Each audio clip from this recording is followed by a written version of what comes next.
Aku selalu berpikir, hidup akan lebih mudah jika uang bisa membeli segalanya. Tapi di hadapan Ibu Puji, ibu mertuaku, uang bahkan tak bisa membeli secuil pun rasa hormat. Setiap hari, saat aku pulang dari toko roti, bau minyak dan tepung yang menempel di seragam kerjaku, seolah menjadi amunisinya untuk menyerangku.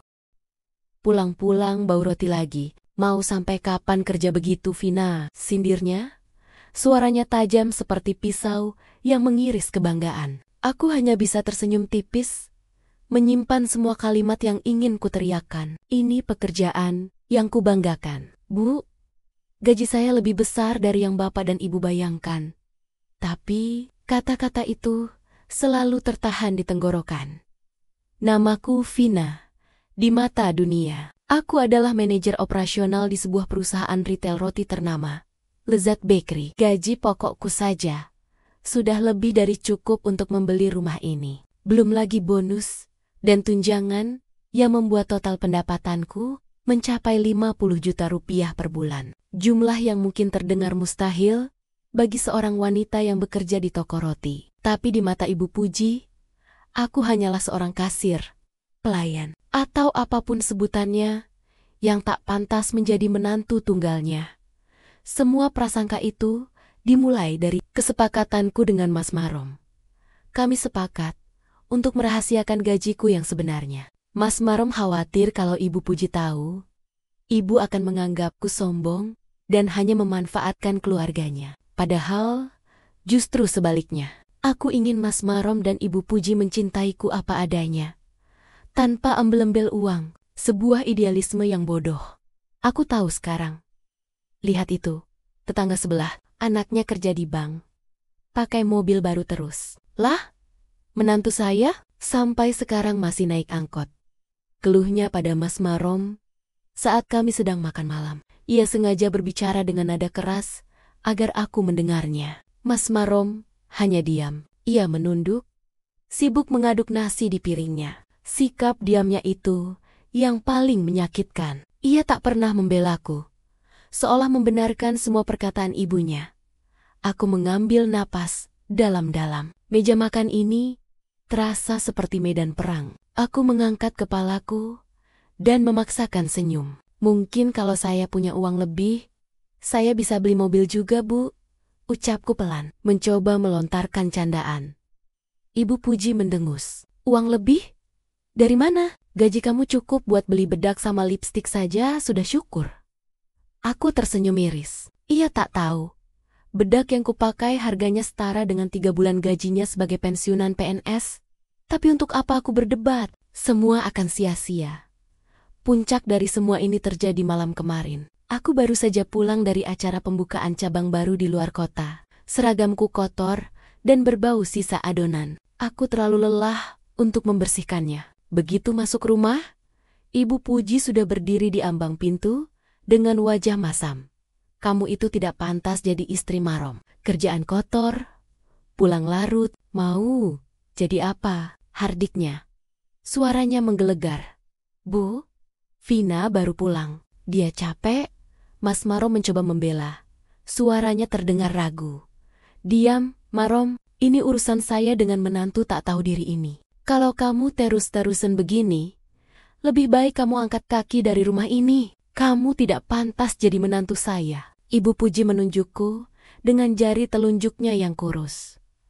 Dadaku sesak. Ini bukan sekadar sindiran. Ini pengusiran. Kata-kata itu menancap di ulu hatiku. Aku menatap Mas Marom, mencari dukungan, tapi ia hanya diam, menatap lantai. Saat itu, aku tahu, sudah tidak ada lagi yang bisa dipertahankan. Aku tidak bisa terus-terusan dihina seperti ini.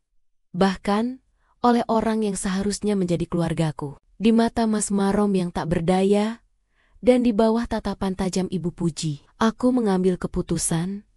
Aku tidak akan membiarkan mereka merendahkanku lagi. Biar saja mereka menganggapku tidak pantas. Bukankah lebih baik pergi daripada tinggal dan terus-menerus terluka? Malam itu, saat semua orang sudah tidur, aku mengemasi barang-barangku. Aku meninggalkan cincin pernikahan di atas meja di samping sebuah surat singkat. Sebuah keputusan yang menyakitkan, tapi rasanya benar. Pagi itu, saat matahari belum sepenuhnya terbit, aku melangkah keluar dari rumah itu, meninggalkan semua yang telah kurangkai, dan membiarkan mereka tenggelam dalam prasangka yang mereka ciptakan sendiri.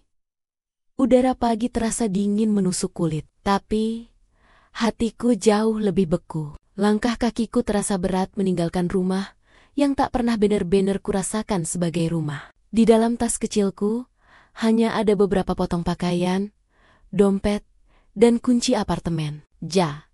Apartemen. Tempat rahasia yang selama ini kujadikan pelarian saat aku lelah dengan sandiwara ini. Apartemen yang bisa kubeli hanya dengan 3 bulan gajiku, sambil menunggu taksi daring yang kupesan. Mataku melirik ke jendela kamar Mas Marom.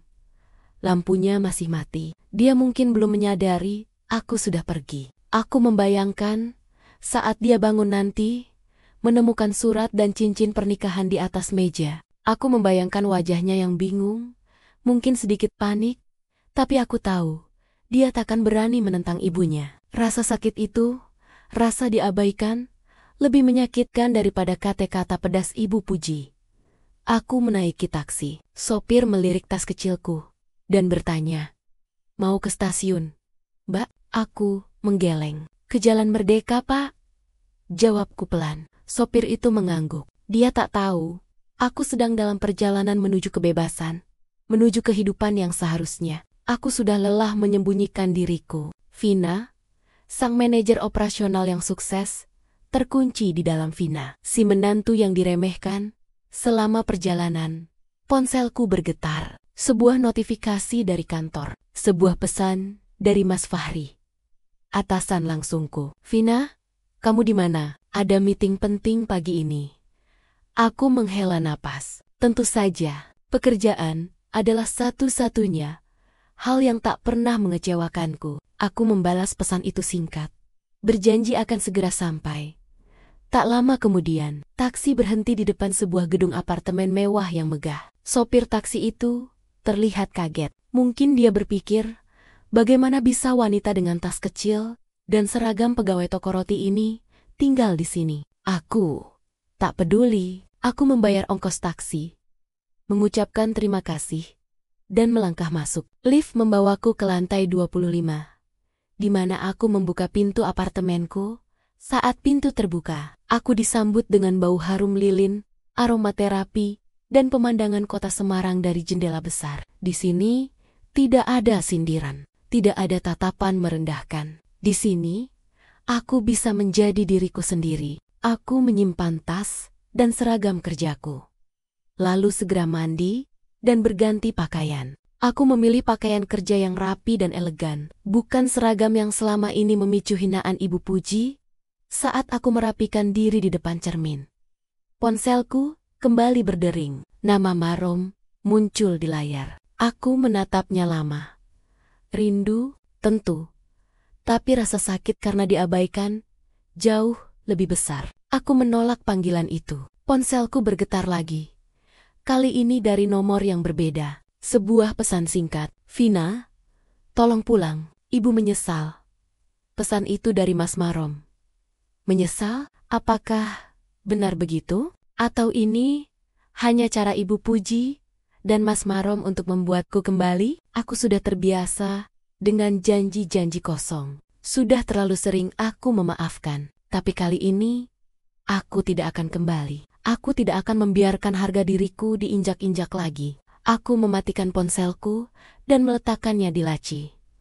Aku sadar, kepergianku akan menimbulkan badai kecil di rumah itu. Ibu Puji akan merasa menang, dan Mas Marom akan merasa hancur. Tapi aku harus memikirkan diriku sendiri. Selama ini, aku hanya hidup untuk menyenangkan orang lain, tanpa pernah peduli pada kebahagiaanku sendiri. Hari ini, aku memilih diriku. Hari ini, Vina yang sesungguhnya akan kembali. Aku akan menghadapi dunia dengan kepala tegak, bukan sebagai menantu yang lemah, melainkan sebagai wanita mandiri yang bangga dengan dirinya sendiri.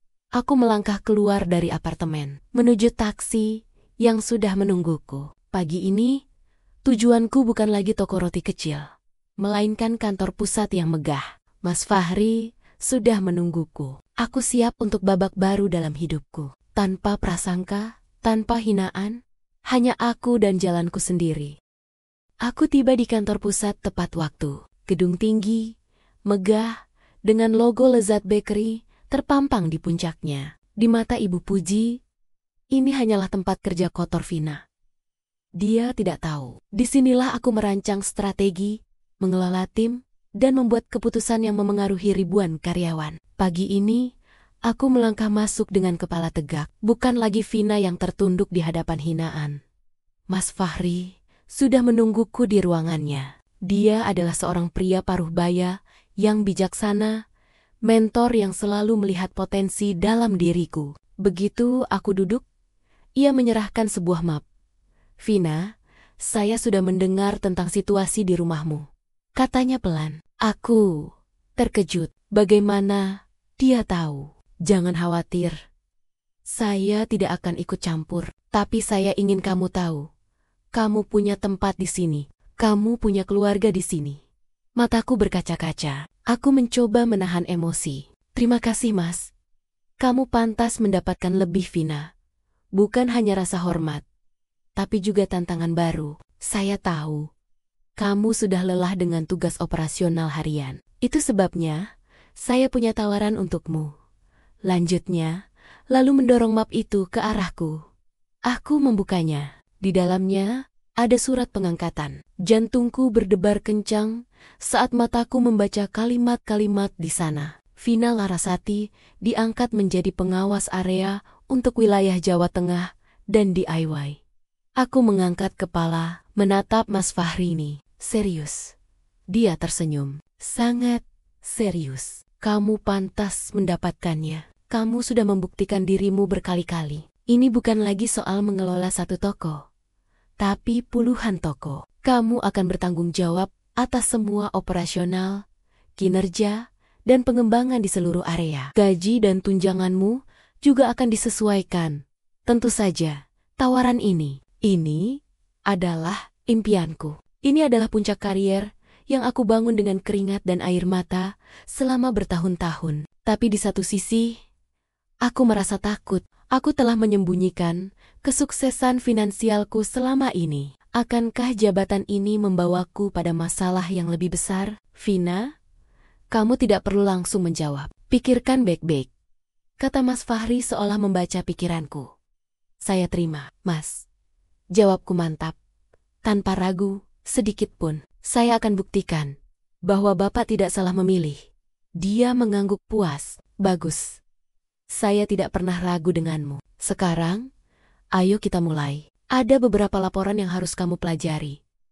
Aku menghabiskan sisa hari itu dengan mempelajari laporan dan bertemu dengan tim baru. Rasanya seperti napas baru. Aku begitu fokus, sampai-sampai tidak menyadari bahwa Mas Marom meneleponku berkali-kali. Ponselku bergetar tanpa henti di dalam tas, tapi aku mengabaikannya. Aku tidak ingin terdistraksi. Aku harus fokus pada jalan yang sudah kupilih ini. Saat jam kerja berakhir, aku merasa sangat lelah, tapi bahagia. Aku melangkah keluar dari gedung dengan senyum lebar. Rasa bangga yang selama ini tersembunyi kini mengalir deras dalam nadiku. Aku tidak lagi peduli dengan apa yang dipikirkan Ibu Puji. Aku tidak lagi peduli dengan sindiran-sindiran yang mungkin ia siapkan. Di perjalanan pulang, aku memikirkan Mas Marom. Aku tahu, dia pasti merasa hancur. Dia pasti merasa bersalah. Tapi aku butuh ruang. Aku butuh waktu untuk diriku sendiri. Aku butuh dia untuk membuktikan bahwa dia berani berdiri untukku. Bukan hanya diam dan pasrah pada kehendak ibunya. Surat yang kutinggalkan mungkin terasa kejam, tapi aku harap itu menjadi tamparan bagi mereka berdua. Tamparan yang menyadarkan bahwa aku tidak bisa diperlakukan seenaknya. Aku sampai di apartemenku, sunyi, damai. Aku bisa melihat lampu-lampu kota yang berkelap-kelip. Aku tidak tahu apa yang akan terjadi besok. Mungkin Ibu Puji akan menyebarkan gosip tentangku. Mungkin Mas Marom akan datang dan memohon. Tapi satu hal yang pasti, Vina yang sekarang Bukanlah Vina yang kemarin. Vina yang sekarang adalah seorang pengawas. Bukan menantu yang direndahkan. Babak baru dalam hidupku sudah dimulai. Dan aku tidak akan menoleh ke belakang. Hari-hari pertamaku sebagai pengawas area berjalan lancar. Jadwalku padat. Dari rapat di kantor pusat, hingga kunjungan lapangan ke berbagai cabang di Jawa Tengah. Aku menghabiskan waktu di jalan, mengawasi operasional, dan memberikan pelatihan kepada para manajer toko. Pekerjaanku terasa begitu berarti. Tak ada lagi waktu untuk memikirkan drama di rumah. Ponselku masih mati. Aku tidak ingin diganggu. Pakaian kerjaku kini tak lagi seragam kotor berbau adonan. Aku mengenakan blazer formal dan celana bahan yang rapi. Penampilanku benar-benar berubah drastis. Dari seorang karyawan toko roti menjadi seorang eksekutif muda. Perubahan ini membuatku merasa lebih percaya diri. Pagi itu, aku berada di kota Salatiga untuk mengecek salah satu toko yang performanya menurun. Setelah menyelesaikan tugas, aku memutuskan untuk mampir ke sebuah kafe terkenal di dekat area tersebut. Kafe itu ramai, dan aku memilih meja di sudut yang tenang. Aku duduk, menunggu pesanan, sambil memeriksa laporan di tabletku. Tiba-tiba, suara tawa yang familiar mengalihkan perhatianku. Jantungku berdebar kencang saat aku menoleh. Di meja dekat pintu masuk, duduklah Ibu Puji bersama 3 orang ibu-ibu yang kukenal sebagai teman arisannya. Mereka sedang asyik mengobrol dengan Ibu Puji yang paling mendominasi. Wajahnya terlihat cerah, seolah tidak ada masalah di dunia. Aku mengamati mereka dari jauh. Puji sedang mengeluhkan harga bahan pokok. Lalu tiba-tiba, matanya tertuju padaku. Ekspresinya berubah, dari tawa lebar menjadi tatapan terkejut, bingung, dan sedikit tidak percaya. Dia menyipitkan mata, seolah memastikan bahwa yang ia lihat adalah aku. Lalu ia berbisik kepada teman Temonia sambil menunjuk ke arahku. Aku bisa melihat teman Temonia juga menoleh, menatapku dari ujung kepala sampai ujung kaki. Aku tahu, mereka pasti menganggapku aneh. Wanita yang mereka tahu selalu memakai seragam lusuh. Kini duduk di kafe kelas atas, mengenakan pakaian rapi, dan memegang tablet mahal. Salah satu teman Ibu Puji, Bu Ida, bahkan sampai mendekat. "Ini Vina?" tanyanya ragu. Aku tersenyum sopan. "Iya, Bu. Selamat pagi," jawabku. Ibu Puji mendekat, wajahnya memerah. Mungkin karena malu. Ia berusaha bersikap santai, padahal matanya terus memindai penampilanku. "Oh, Vina, kok kamu di sini? Tumben pakai baju begini," sindirnya, mencoba menyelamatkan harga dirinya. "Saya ada urusan kerja di sini." "Bu, biasa, lagi ada kunjungan ke cabang-cabang," jawabku jujur, tapi kata-kataku terdengar asing di telinganya. "Kunjungan apa? Memangnya ada kerjaan lain selain di toko?" tanyanya dengan nada meremehkan. "Ada, Bu. Saya sekarang pengawas area," ucapku, mencoba menahan senyum puas. Wajah Ibu Puji pucat. "Pengawas area. Area." Kata-kata itu seolah mengempaskan harga dirinya. "Kamu, tidak mungkin," bisiknya. Suaranya kini bergetar. Teman-temannya saling berbisik. Mereka tahu betul, posisi pengawas area di perusahaan sebesar Lezat Bakery adalah posisi bergengsi. Aku tidak ingin memperpanjang perdebatan. "Kalau begitu, saya permisi dulu, Bu. Selamat menikmati sarapan," kataku sambil berdiri dan berjalan ke kasir. Aku meninggalkan mereka yang masih terkejut. Bisik-bisik mereka terdengar samar di telingaku. Aku tahu, pertemuan ini akan menjadi awal dari badai yang lebih besar. Puji kini tidak bisa lagi meremehkanku. Fakta bahwa aku adalah seorang pengawas area dan bukan sekadar pelayan toko telah menghancurkan semua prasangka yang selama ini ia bangun. Aku tidak tahu bagaimana ia akan bereaksi. Tapi satu hal yang pasti, game ini baru saja dimulai, dan kali ini aku tidak akan kalah. Aku kembali ke apartemen dengan perasaan campur aduk. Pertemuan tak terduga dengan Ibu Puji di Salatiga terasa seperti kemenangan kecil, tapi juga membawa kegelisahan. Aku tahu Berita tentang status baruku pasti sudah sampai di telinga Marom. Apa reaksinya? Marah, malu, atau menyesal? Saat aku membuka pintu, ada seseorang di depan apartemenku. Ia memunggungi pintu, sedang menekan bel. Posturnya familiar. Jantungku berdebar saat aku sadar siapa itu. Marom? Mas Marom? Panggilku pelan. Dia berbalik. Matanya sembab, wajahnya kusut. Ia terlihat sangat kacau. Vina, akhirnya aku menemukanmu. Kami berdiri di ambang pintu. Canggung. Aku ragu. Apakah harus menyambutnya atau mengusirnya? Akhirnya aku mundur, mengisyaratkan dia masuk. Kenapa kamu bisa tahu aku di sini? Aku tanya ke orang kantor pusat. Vina, mereka bilang kamu punya apartemen di sini. Aku tidak percaya awalnya, tapi setelah melihat sendiri, ia mengedarkan pandangan ke seluruh ruangan. Matanya terbelalak, melihat betapa luas dan mewahnya apartemen ini. Ternyata benar. Aku menutup pintu. Keheningan menyelimuti kami. Aku menunggunya. Bicara. Marom duduk di sofa. Menunduk. Ibu, dia cerita semuanya. Tentang kamu yang jadi pengawas area. Vina, kenapa kamu tidak pernah bilang? Suaranya lirih, penuh rasa sakit. Aku duduk di seberangnya. Menatapnya lurus. Memangnya apa yang akan terjadi kalau aku bilang? Apakah kamu akan membelaku di depan ibumu? Apakah Ibu Puji akan menghargaiku? Atau justru semakin merendahkanku karena menganggapku pamer? Marom terdiam. Pertanyaanku menusuk tepat di titik lemahnya. Vina, aku minta maaf. Aku tahu aku salah karena diam saja selama ini. Kamu bukan hanya diam, Mas. Kamu membiarkan ibumu menghinaku. Setiap hari, setiap saat, aku meninggalkan rumah bukan karena ancaman Ibu Puji, tapi karena kamu. Suaraku bergetar. Semua amarah dan kekecewaan yang kupendam kini tumpah. Aku ingin tahu, apakah kamu mencintaiku karena siapa diriku, atau karena siapa yang kamu kira aku ini? Marom mengangkat kepalanya. Matanya dipenuhi air mata. Aku mencintaimu, Vina. Selalu. Aku diam karena ibu terus-menerus menekanku. Dia tidak pernah setuju aku menikah denganmu. Dia bilang, kamu dari keluarga sederhana.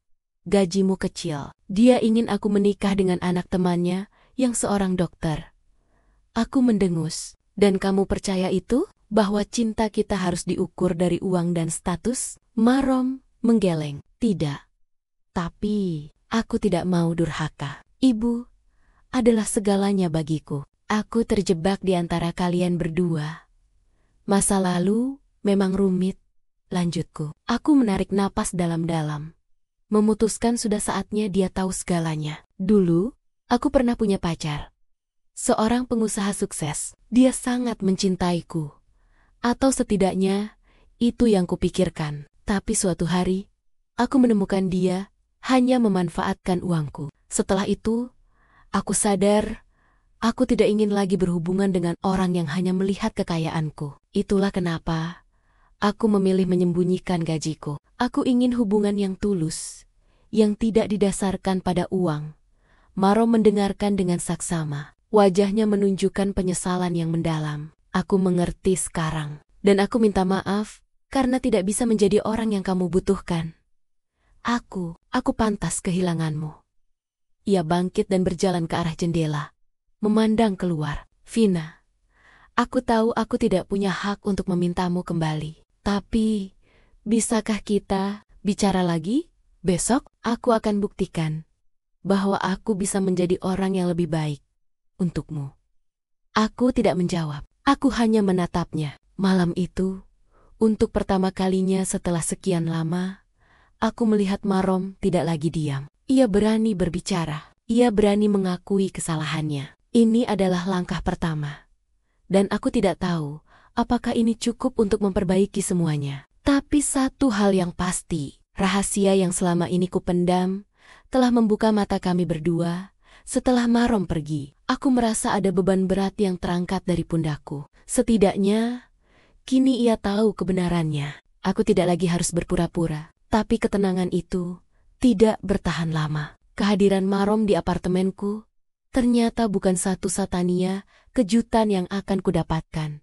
Sore itu, saat aku sedang bersantai di sofa, ponselku berdering. Nomor tak dikenal. Biasanya aku tidak mengangkat. Tapi entah kenapa, tanganku bergerak. Suara di seberang sana membuatku membeku. Halo, Vina, ini aku. Amir. Jantungku berdebar kencang. Amir, mantan pacarku yang menjadi alasan utama aku merahasiakan kekayaanku. Pria yang dulu kukira mencintaiku, tapi ternyata hanya memanfaatkan uangku. Kami putus 3 tahun lalu, dan aku tidak pernah lagi mendengar kabarnya. Dari mana kamu dapat nomorku? Tanyaku dingin. Aku punya banyak kenalan. Aku tahu kamu sudah cerai. Aku tidak cerai. Aku hanya pisah ranjang. Koreksiku. Dan kenapa kamu menelepon? Aku di Semarang. Vina, aku dengar kamu sekarang orang penting di Lezat Bakery. Aku bangga sama kamu. Aku ingin bertemu. Ada banyak yang ingin aku ceritakan. Aku menolak dengan tegas. Aku tidak tertarik. Amir, jangan ganggu aku lagi. Tapi Amir tak menyerah. Vina, beri aku satu kesempatan. Aku sudah berubah. Aku sudah sukses sekarang. Aku akan buktikan kalau aku bisa menjadi orang yang lebih baik. Aku akan jemput kamu besok di apartemenmu. Aku tidak punya waktu untuk berdebat. Aku menutup telepon. Kehadiran Amir, entah kenapa, membuatku gelisah. Aku tidak ingin masa lalu kembali menggangguku. Keesokan harinya, seperti yang ia janjikan, sebuah mobil sport mewah berhenti di depan gedung apartemenku. Aku melihatnya dari jendela kamarku. Pria di dalam mobil itu adalah Amir.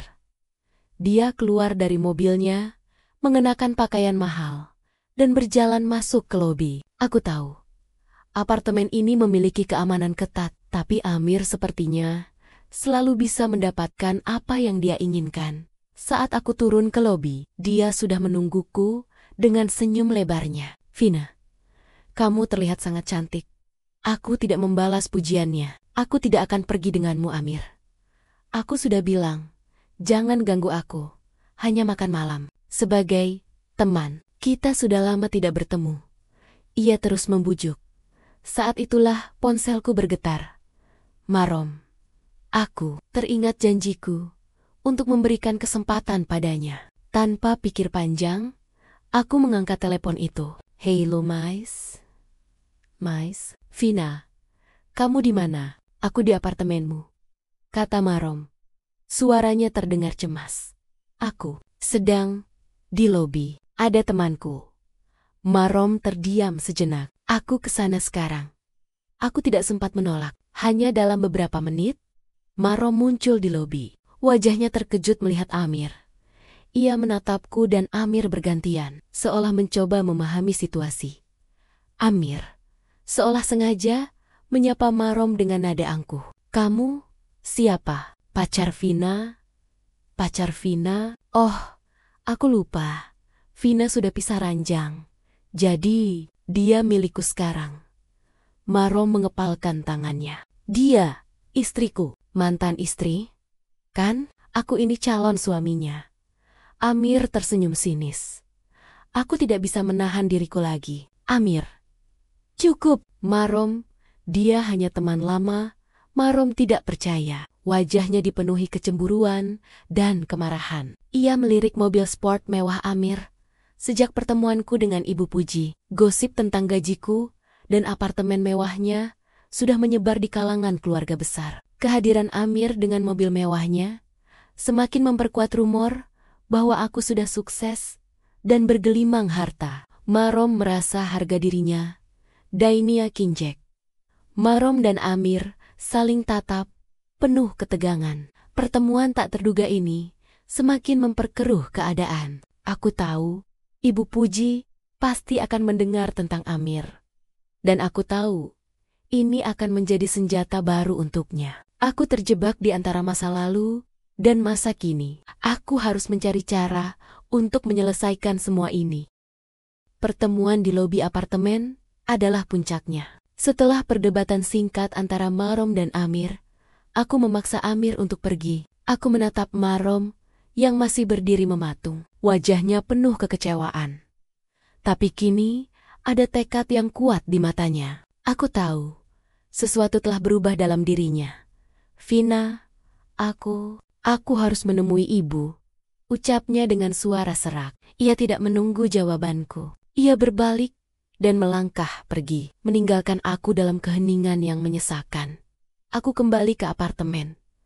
Hatiku gelisah. Apa yang akan Marom lakukan? Apakah ia akan kembali ke sifat pasifnya?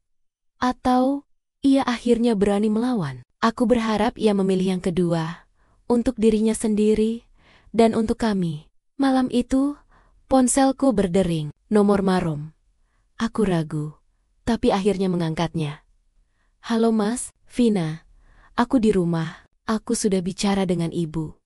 Suaranya terdengar lelah, tapi penuh ketegasan yang belum pernah ku dengar sebelumnya. Apa yang kamu katakan? Tanyaku hati-hati.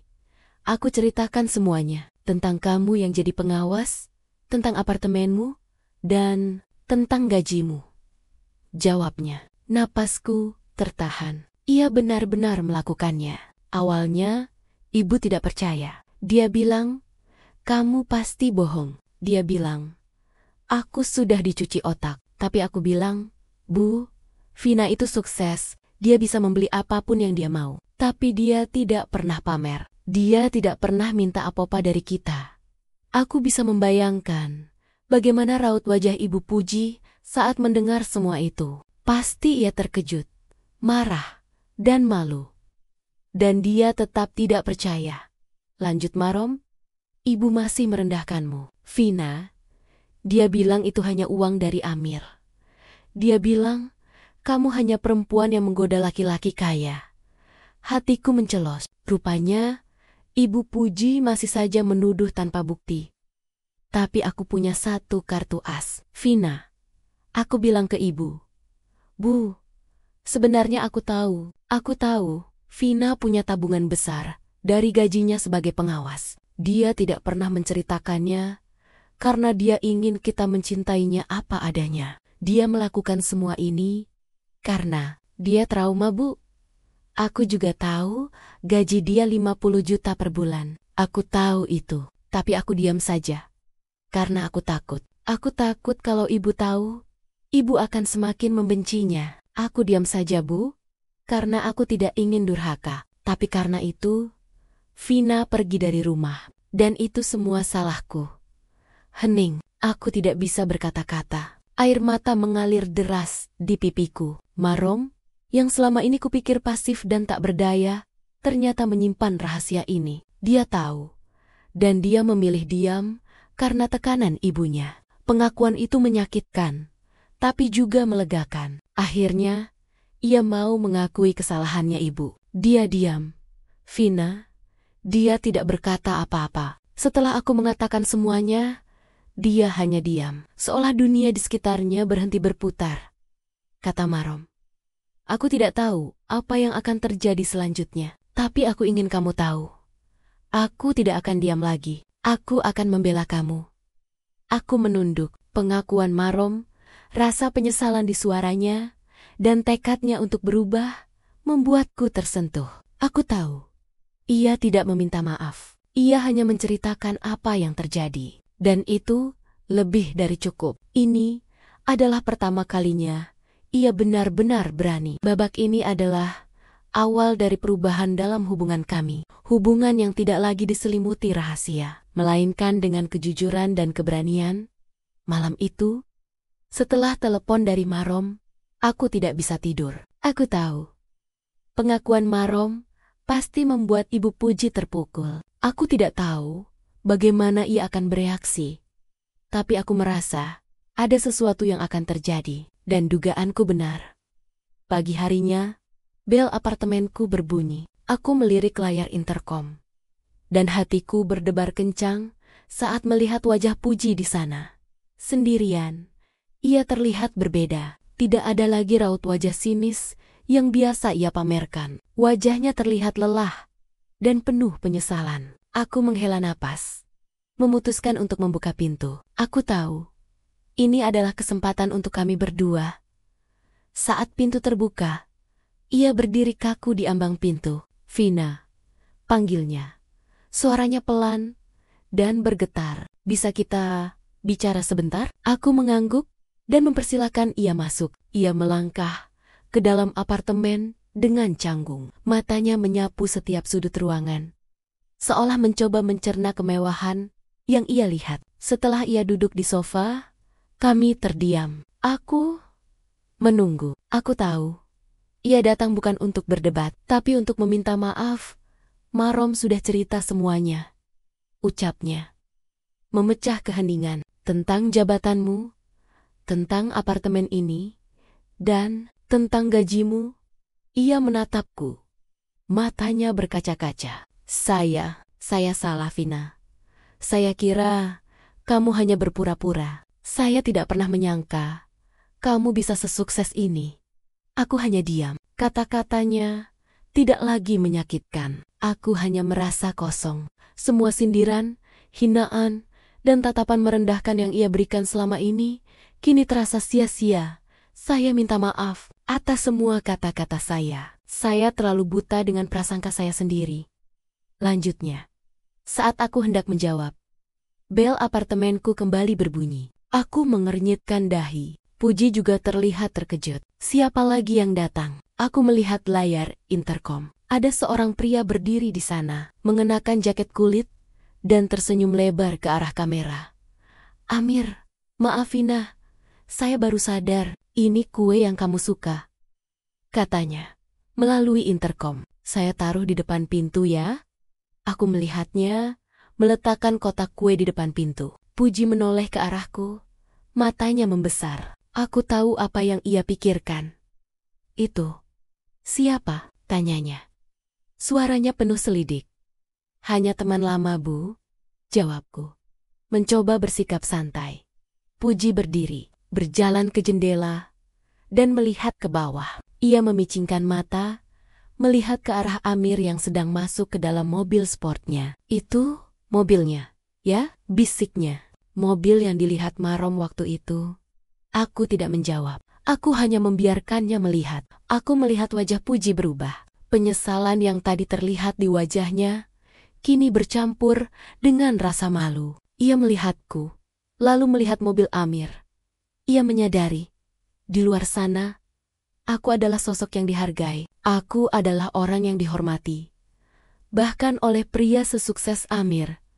Ia menyadari betapa bodohnya ia selama ini. Ia telah merendahkan dan mengusir menantu yang jauh lebih sukses darinya. Puji kembali duduk di sofa. Ia menunduk. Kamu, kenapa tidak pernah bilang? Kenapa kamu rela dihina dan direndahkan seperti itu? Tanyanya. Suaranya tercekat. Aku tersenyum miris. Karena saya ingin membuktikan, Bu, bahwa harga diri tidak diukur dari uang. Saya ingin diterima karena saya adalah saya, bukan karena gaji saya. Ia menatapku. Matanya dipenuhi penyesalan. Saya mengerti sekarang. Dan saya bodoh, karena tidak pernah melihatnya. Ia bangkit, berjalan ke arah pintu. Saya datang bukan untuk membuatmu kembali, Vina. Saya datang untuk meminta maaf, dan untuk mengakui bahwa saya pantas kehilanganmu. Saya merusak kebahagiaan anak saya, dan saya juga merusak hatimu. Saya harap, suatu hari, kamu bisa memaafkan saya, katanya, lalu melangkah keluar dari apartemenku.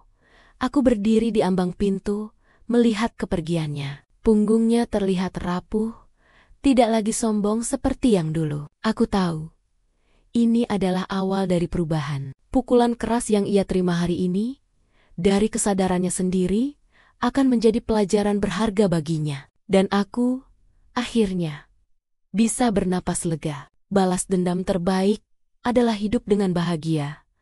Dan aku sudah selangkah lebih dekat dengan itu. Aku berdiri di ambang pintu, menatap Puji yang menjauh. Punggungnya yang dulu selalu tegak dan penuh kesombongan, kini terlihat begitu rapuh. Aku tidak lagi merasakan kebencian, hanya ada rasa iba. Ia telah mengakui kesalahannya, bukan karena paksaan, melainkan karena ia sendiri yang menyadari kebodohannya. Itulah kemenangan sejatiku. Bukan tentang uang, bukan tentang jabatan, tapi tentang membuktikan bahwa aku pantas dihargai sebagai manusia. Sejak pertemuan itu, aku dan Puji tidak lagi bertukar sapa. Ada keheningan yang menyelimuti kami, tapi kali ini bukan keheningan yang penuh permusuhan, melainkan keheningan yang menghormati. Marom sering meneleponku, suaranya terdengar lebih berani dan penuh penyesalan. Ia menceritakan bagaimana ibunya kini berubah.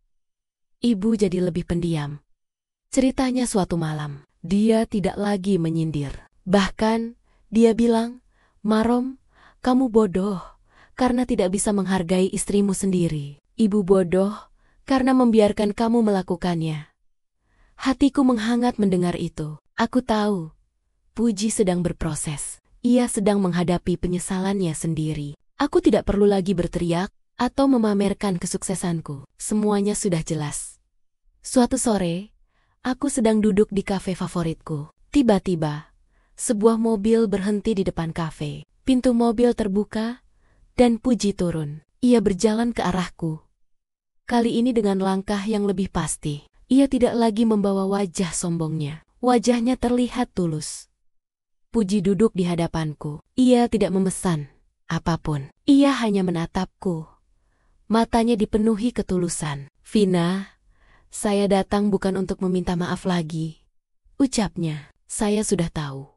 Maaf, saya tidak bisa memperbaiki apa yang sudah saya lakukan. Tapi, saya datang untuk memberitahumu.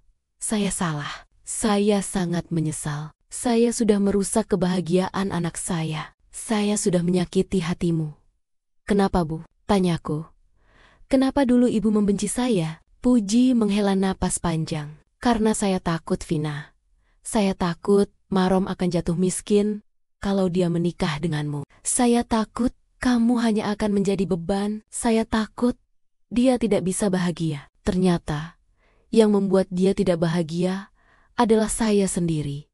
Air matanya menetes. Ia tidak menangis dengan keras, hanya air mata yang mengalir pelan. Itu adalah air mata penyesalan yang tulus. Marom layak mendapatkan kebahagiaan. Dan kebahagiaan itu ada di kamu. Lanjutnya, "Saya mohon, Vina, jangan kembali untuk saya. Jangan kembali karena rasa kasihan. Kembalilah untuk Marom. Dia membutuhkanmu, dan saya akan menghargai kamu. Bukan sebagai menantu yang kaya, tapi sebagai wanita yang luar biasa. Saya janji, saya tidak akan merendahkanmu lagi." Aku menatapnya. Inilah kemenangan yang sesungguhnya. Aku tidak perlu membalas dendam. Aku tidak perlu merendahkannya. Ia sendiri yang menyadari kesalahannya. Ia datang, bukan untuk mengemis maaf, tapi untuk mengakui kebenaran. Ia datang bukan untuk memintaku kembali, tapi untuk memberikan restu. Sebuah restu yang sangat berarti. Aku bangkit dan menghampirinya. Aku memegang tangannya yang sudah keriput. "Bu, saya sudah memaafkan ibu. Sejak ibu pergi dari apartemen saya, dan saya datang ke sini bukan untuk Marom, tapi untuk kita semua. Saya akan kembali," ucapku. Puji menatapku. Matanya membesar, dipenuhi rasa haru. Dan saya akan membuktikan bahwa saya pantas menjadi menantu ibu, bukan karena gaji, tapi karena saya adalah Vina. Kami berpelukan. Hangat, tulus. Aku merasakan pelukan seorang ibu. Akhirnya, aku diterima. Tidak hanya oleh Puji, tapi juga oleh diriku sendiri. Aku sudah membuktikan bahwa harga diriku tidak bisa diukur oleh siapapun. Setelah pelukan tulus itu, Puji mengajakku pulang, bukan dengan paksaan, melainkan dengan ajakan yang hangat. Kami pulang ke rumah yang pernah kuanggap sebagai penjara. Tapi kali ini, rasanya berbeda. Suasana rumah terasa lebih ringan. Puji tidak lagi menyindir. Bahkan, ia memasak makanan kesukaanku. Saat Marom pulang dari kantor, ia terkejut melihat kami duduk bersama di meja makan, saling tersenyum. "Kalian sudah baikan?" tanyanya. Suaranya dipenuhi rasa tak percaya. "Kami sudah berbaikan, Mas," jawabku. "Ibumu adalah wanita yang hebat, Dia sudah berani mengakui kesalahannya.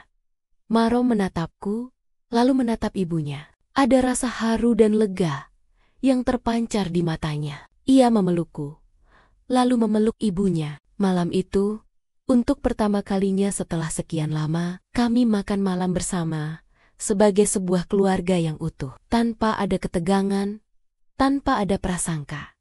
Kehidupan kami kembali berjalan. Aku tidak lagi menyembunyikan gajiku. Aku tidak lagi menyembunyikan kesuksesanku. Puji tidak lagi merendahkanku. Malahan, ia sering menceritakan tentang posisiku sebagai pengawas area kepada teman-teman arisannya. Ia tidak lagi membanggakan menantu tetangga, melainkan menantu yang kini ia hargai.